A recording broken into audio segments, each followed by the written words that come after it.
اب کہاں جا رہے ہیں؟ اب ہم سے آگے تو لا مکان ہے، مکان ہے ہی نہیں. لا مکان کہتے ہیں مکان نہ ہو.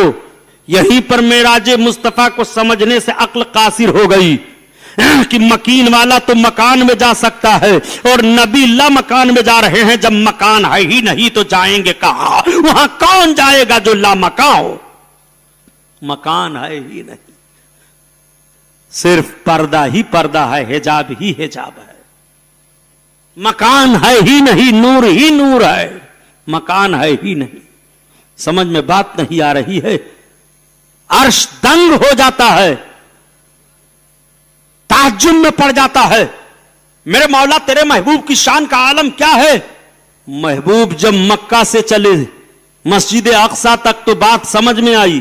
مسجد اقصی تک جب اول آسمان پر آئے جب بھی عقل سمجھ رہی ہے، اول آسمان سے دوسرے پر آئے جب بھی سمجھ میں بات آ رہی ہے، تیسرے پر آئے، چوتھے پر آئے، پانچویں پر آئے، چھٹے پر آئے، ساتویں پر آئے، سدرہ پر آئے. حضرت جبریل علیہ الصلوۃ والتسلیم ساتھ میں رہے، عقل سمجھ رہی ہے. لیکن جب عرش پر آئے اور عرش سے اوپر اب لا مکان میں جا رہے ہیں تو عرش تک تو بات سمجھ میں آ رہی تھی، اب لا مکان سے بات سمجھ میں نہیں آ رہی ہے. تو اعلیٰ حضرت عظیم البرکت فرماتے ہیں کلمہ پڑھنے والوں، تم معراج مصطفیٰ کو سمجھنا چاہتے ہو، تمہارے آقا صلی اللہ علیہ وسلم کی شان کا عالم تو یہ ہے کہ عرش پہ تازہ چھیڑ چھاڑ اور فرش پہ ترفع دھوم دھام. زمین میں ہر طرف دھوم مچی ہوئی ہے، فرش پہ ترفع دھوم دھام اور عرش پہ تازہ چھیڑ چھاڑ. اور جانے مراد اب کدھر ہائے تیرا مکان ہے، جانے مراد اب کدھر ہائے تیرا مکان ہے. سبحان اللہ. اللہ اللہ. میرے آقا صلی اللہ علیہ وسلم اب کہاں آپ کا مکان ہے، کیا مراد ہے، اب یہ کون جانے. تو بڑا اچھا فیصلہ اعلیٰ حضرت عظیم البرکت نے دیا کہ پریشان ہونے کی ضرورت نہیں ہے، گھبرانے کی ضرورت نہیں ہے، تمہیں دشواری میں پڑنے کی ضرورت نہیں ہے. میرے آقا صلی اللہ علیہ وسلم کی آن بان شان کا حال تو یہ ہے کہ سمجھنا چاہتے ہو تو سمجھو اور دیکھنا چاہتے ہو تو دیکھو. رسول کونین صلی اللہ علیہ وسلم اب عرش سے آگے لا مکان میں تشریف لے جا رہے ہیں.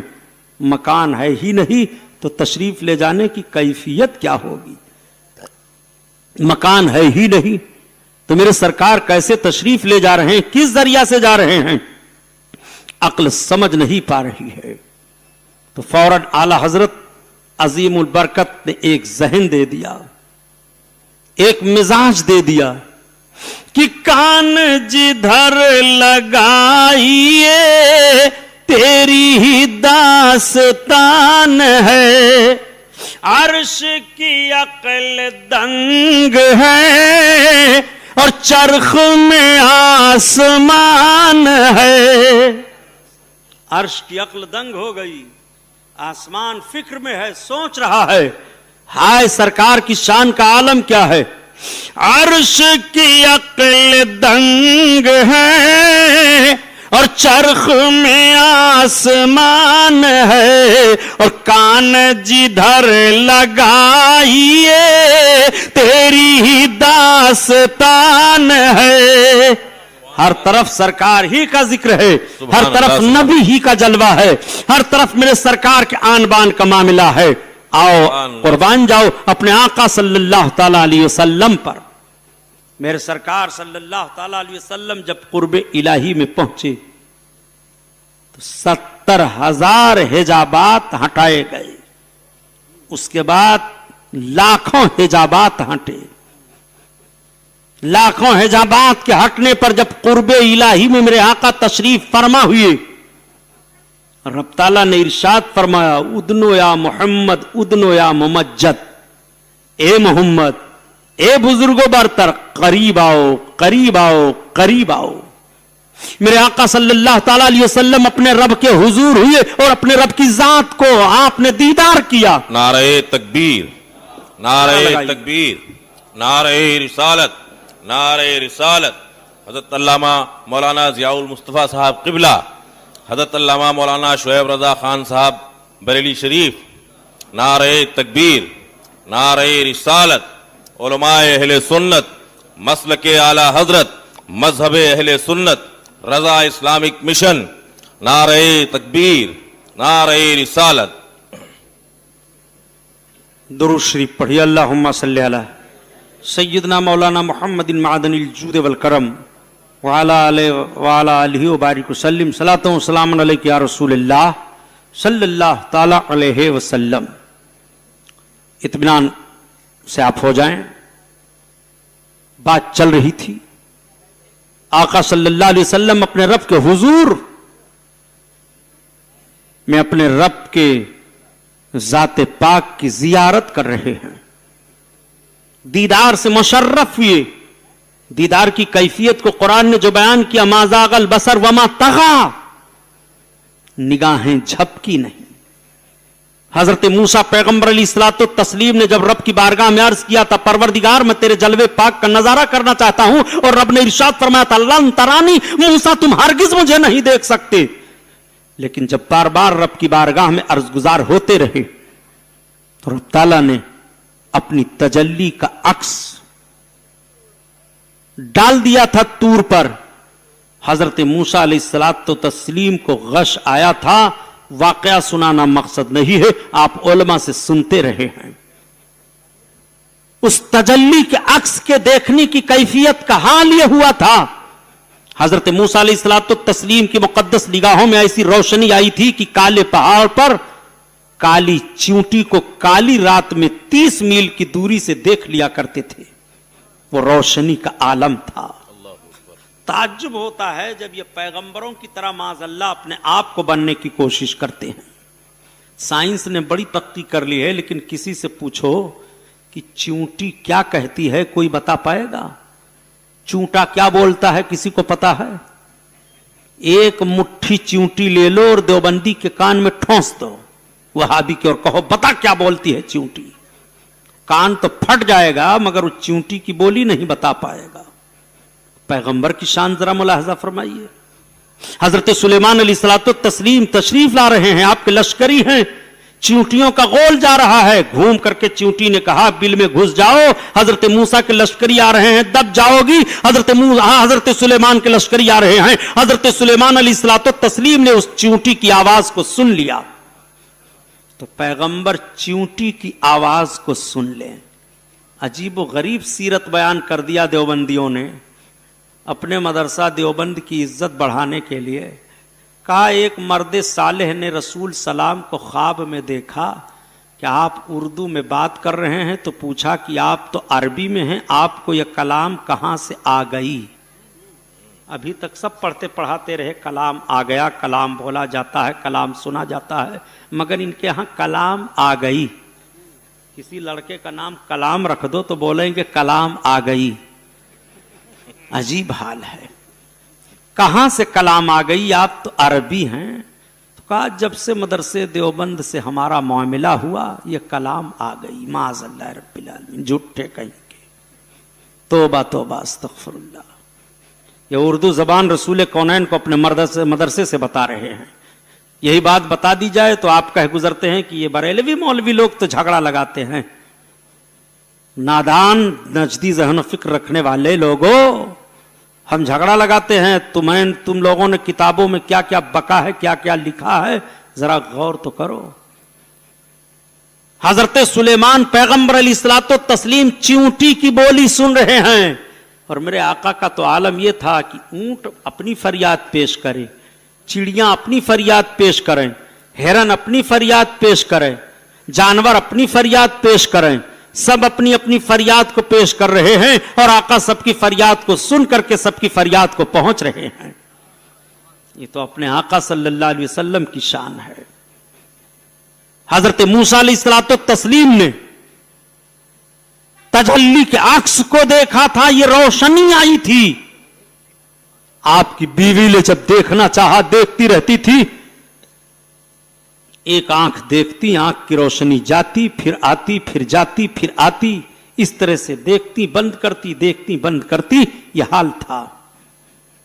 میرے آقا صلی اللہ علیہ وسلم کے دیکھنے کی کیفیت کو قرآن بیان کر رہا ہے کہ پلک نہیں جھپکی، اللہ کی مقدس ذات کو وہ دیکھتے رہے، دیدار فرماتے رہے۔ اعلی حضرت نے 2 ٹوک میں فیصلہ کر دیا کہ کیوں علم غیب مصطفیٰ پر بحث کرتے ہو؟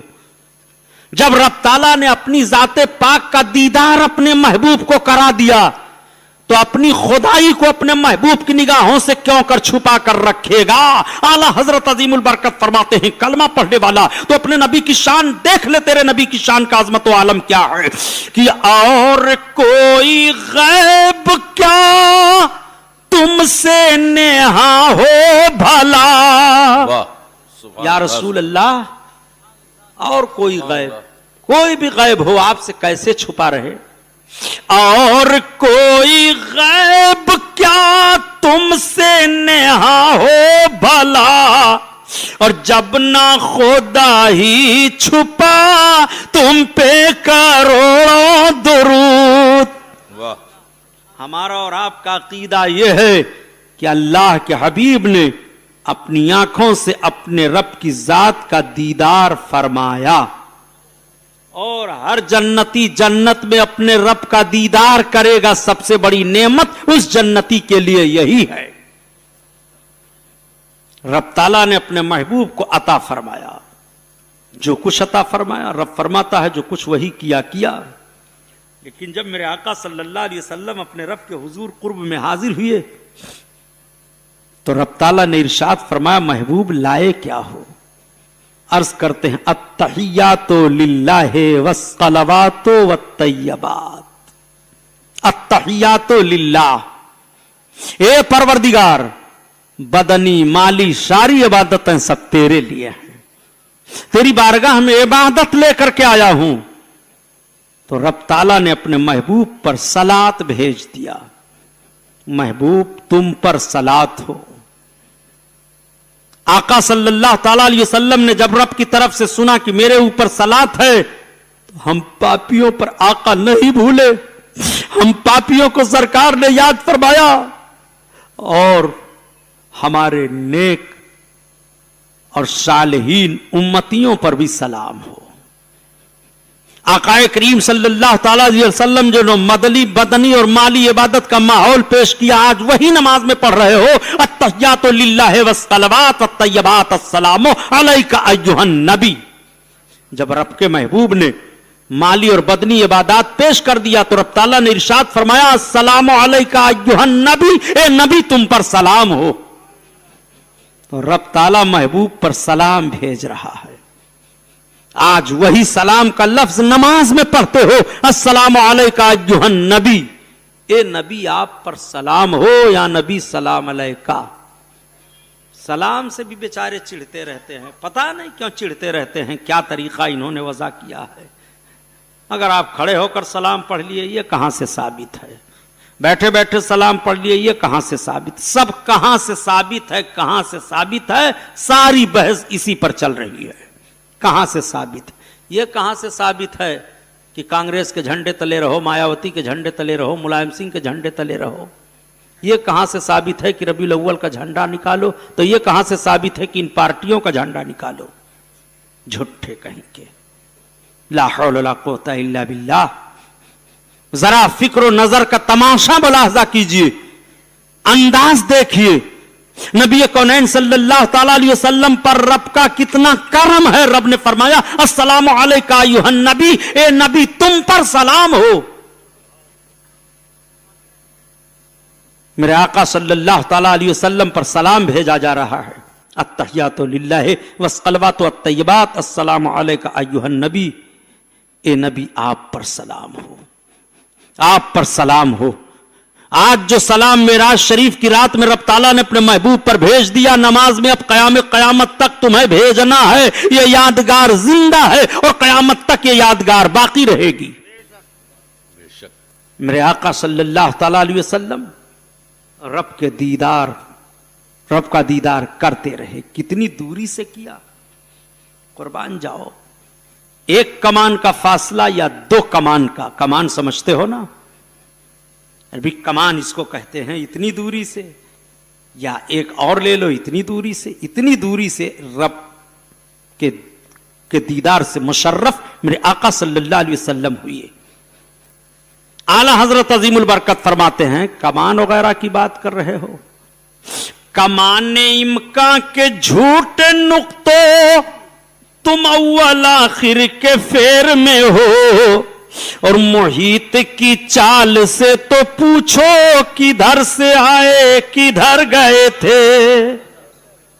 اب محیط کی چال کو ہمارے اور آپ کے بس کی بات نہیں ہے کہ ہم سمجھا سکیں, یہ تو وہی سمجھا سکیں گے جس کا علم ایسا ہو جسے محدث کبیر کہا جاتا ہو, اللہ اکبر, شہزادے صدر الشریعہ جسے کہا جاتا ہو, اہل سنت و جماعت میں بر صغیر میں جس کو علامہ کہا جاتا ہو, محدث کبیر حضرت علامہ ضیاء المصطفیٰ صاحب قبلہ شہزادے صدر الشریعہ رحمت اللہ تعالی علیہ جب یہ سمجھائیں کہ محیط کی چال سے پوچھو کدھر سے آئے کدھر گئے تھے, تب بات سمجھ میں آئے گی کہ میرے آقا کی معراج کا حال کیا ہے. یہ چلے ہیں سرکار کی سیرت کو بیان کرنے, معراج مصطفیٰ کو دیکھنے کے لیے. نبی کونین صلی اللہ تعالی علیہ وسلم نے اس طور پر اپنے رب کی ذات کا نظارہ کیا, اپنے رب کے دیدار سے مشرف ہوئے جب رب تعالیٰ نے اپنے محبوب پر نوازشات کی بارش فرما دی. تو میرے سرکار نے ہم پاپیوں کو کس طرح سے یاد کیا, قربان جاؤ. آقا عرض کرتے میرے پروردگار یہ سب ساری نوازشات ساری مہربانیاں تو تیری, میرے لیے ہے, میرے امتیوں کے لیے کیا ہے. تو رب تعالیٰ نے فرمایا محبوب تمہارے امتی اگر مرنے سے پہلے 1 سال توبہ کر لیں گے میں انہیں بخش دوں گا. میرے آقا عرض گزار ہوتے پروردگار یہ بہت زیادہ ہے, کم فرما دے. رب نے ارشاد فرمایا مرنے سے پہلے 1 مہینہ توبہ کر لیں گے تو میں ان کو معاف کر دوں گا. آقا نے عرض کیا یا میرے مولا یہ بہت زیادہ ہے, کمی فرما دے. رب تعالیٰ کی طرف سے حکم ہوا میرے محبوب مرنے سے پہلے 1 جمعہ سے لے کر 1 جمعہ تک توبہ کر لیا میں اس کو بخش دوں گا. آقا نے عرض کیا پروردگار یہ زیادہ ہے, کمی فرما دے. اللہ نے ارشاد فرمایا میرے محبوب مرنے سے پہلے 1 دن اس نے توبہ کر لیا میں اس کو معاف کر دوں گا. آقا نے عرض کیا پروردگار عالم یہ زیادہ ہے, کمی کر دے. رب کا ارشاد ہوا محبوب 1 گھنٹہ پہلے مرنے سے توبہ کر لے میں اس کے گناہ معاف کر دوں گا. آقا عرض کرتے ہیں پروردگار یہ زیادہ ہے, کمی فرما دے. رب نے فرمایا محبوب سانس چلتے چلتے وہ اپنے گناہوں پر نادم ہو جائے میں اس کی خطاؤں کو معاف کر دوں گا. سبحان اللہ, ایسا رب کریم و رحیم ہے, اور اتنی محبت میرے آقا صلی اللہ علیہ وسلم کو امتیوں سے ہے. میں آپ سے پوچھنا چاہتا ہوں میرے دوستو, ہم اور آپ کتنی محبت کر رہے ہیں ذرا دیکھیں. ہماری اور آپ کی محبت کا یہی تقاضا ہے کہ آقا فرماتے قرۃ عینی فی الصلاۃ, نماز میں میری آنکھوں کی ٹھنڈک ہے, ہم نماز چھوڑے بیٹھے ہیں. زکات ادا کرو, مال ہوتے ہوئے بھی ہم زکات نہیں دے رہے ہیں. قرآن کی تلاوت کرو, ہم لہو لعب میں اپنے وقت کو گزار دیتے ہیں, قرآن کی تلاوت نہیں کر پا رہے ہیں.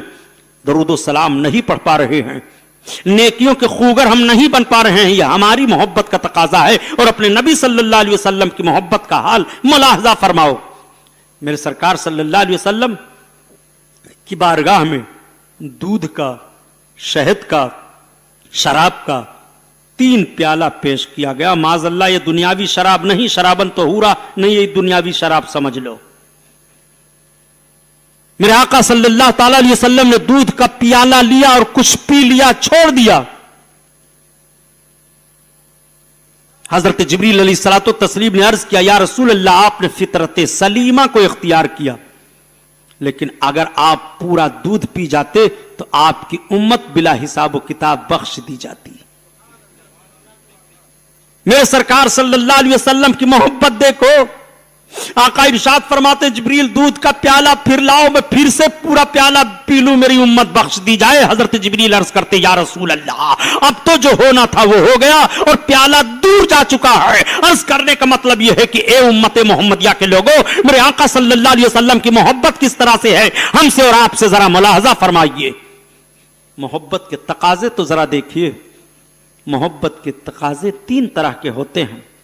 مثال کے طور پر سمجھو, کہ آپ ہیں ہم ہیں, بچہ ہمارا آپ کا بیمار ہو جائے, ڈاکٹر کے پاس جاتے ہیں یا ڈاکٹر کو بلا کر لاتے ہیں, ڈاکٹر صاحب میرے بچے کو بخار ہے, سردی ہے, نزلہ ہے, زکام ہے, دست آ رہا ہے, یہ ہے وہ ہے, آپ دوا دے دیں. ماں اور باپ کی محبت کا ایک طریقہ اپنے بچے کے ساتھ یہ ہے.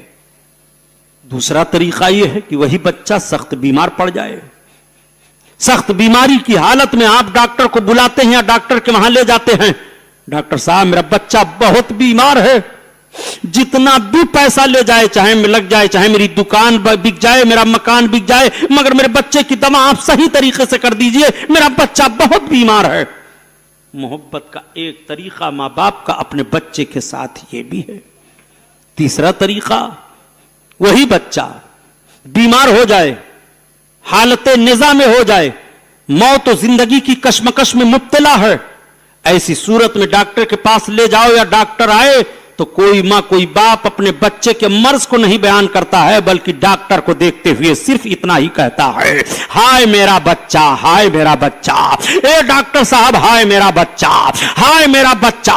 اپنے آقا صلی اللہ علیہ وسلم کی محبت ملاحظہ فرمائیے. نبی کی جب ولادت بسعادت ہوتی ہے تو رب کی بارگاہ میں دعا مانگتے ہیں, رب حبلی امتی, پروردگار میری امت کو میرے لیے ہبہ فرما دے. اور جب اعلان نبوت کے بعد امتیوں کے حالات کو ملاحظہ فرماتے ہیں اور گناہوں کو دیکھتے ہیں تو رب کی بارگاہ میں دعا مانگتے ہیں, اللہم اغفر لے امتی, اے پروردگار میرے لیے میری امت کو بخش دے, میرے لیے میری امت کو بخش دے. اور جب میرے سرکار وصال کے بعد قبر انور میں تشریف فرما ہوتے ہیں تو نگاہ مصطفیٰ حالات کا جائزہ لے رہی ہے, رب کی بارگاہ میں عرض گزار ہوتے ہیں, یا رب امتی امتی امتی, ہائے میرے پروردگار میری امت, ہائے میرے پروردگار میری امت, ہائے میرے پروردگار میری امت. میرے آقا صلی اللہ علیہ وسلم کی محبت ملاحظہ فرماؤ, نبی نے کس طرح سے اپنی امت سے محبت کی ہے. اے امت محمدیہ کے لوگوں, ہمیں اور آپ کو اپنے آقا کے نام پر کیسی محبت کرنی چاہیے, ذرا اس طریقے سے ملاحظہ کر کے اسی عادت کو ہم اپنائیں اور وہی طریقہ ہم لیں.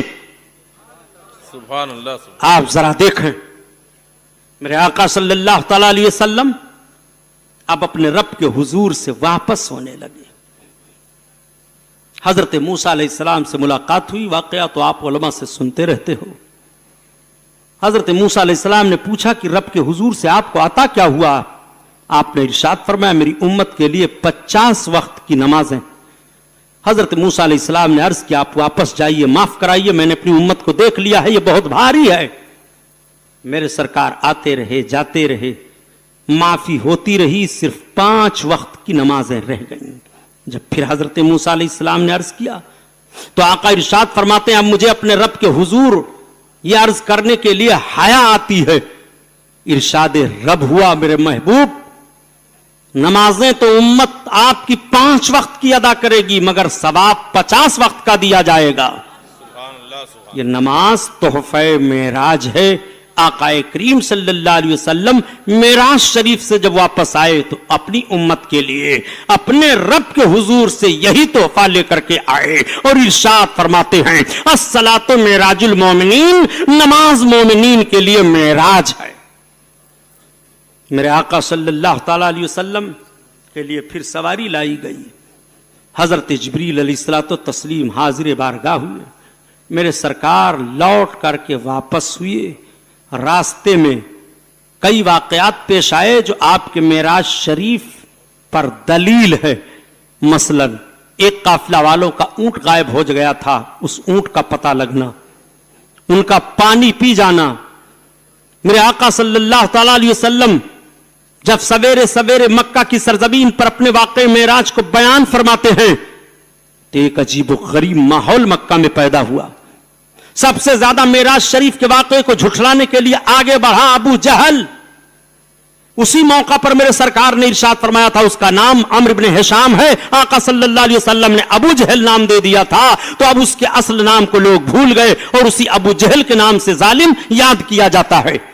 واقع معراج کو سننے کے بعد حضرت ابو بکر نے تصدیق کی تھی اور آپ کو صدیق کا لقب ملا تھا. اسی تاریخ سے آپ کو حضرت صدیق اکبر کہا جاتا ہے.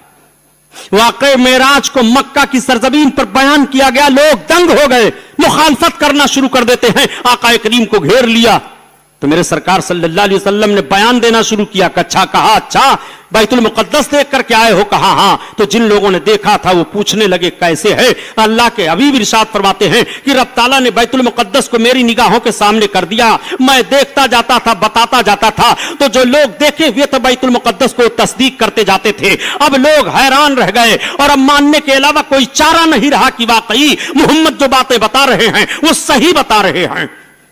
میرے آقا صلی اللہ تعالیٰ علیہ وسلم کی معراج شریف ہوئی، رب تعالیٰ نے معراج کی رات میں اپنے محبوب کو سب کچھ دکھا دیا، ساری نشانیوں کو دکھا دیا، اور رب تعالیٰ قرآن میں بیان فرماتا ہے سبحان الذی اسریٰ بعبدہ لیلا من المسجد الحرام الی المسجد الاقصی، پاک ہے وہ ذات جس نے اپنے بندے کو رات کے تھوڑے سے حصے میں سیر کرا دیا مسجد حرام سے مسجد اقصی تک۔ یہ میرے آقا صلی اللہ علیہ وسلم کے معجزات میں سے اہم معجزہ ہے، اس لیے مسلمانوں معراج مصطفیٰ پر عقیدہ رکھو، اپنے آقا صلی اللہ علیہ وسلم کے اس معجزہ پر غور و فکر سے کام لو، عذاب پانے والوں کے عذابات کو، جنت میں انعام پانے والے جنتیوں کو، سب کو اللہ تعالیٰ نے ملاحظہ کروا دیا، اپنے محبوب کو دکھا دیا، اس لیے کہ محبوب باعث تخلیق وجہ کائنات ہیں، محبوب نہ ہوتے تو کچھ نہ ہوتا، محبوب ہیں سب کچھ ہے، اسی لیے ترجمانی کی جاتی ہے اور ذہن و فکر دیا جاتا ہے کہ پیارے حبیب کو پکار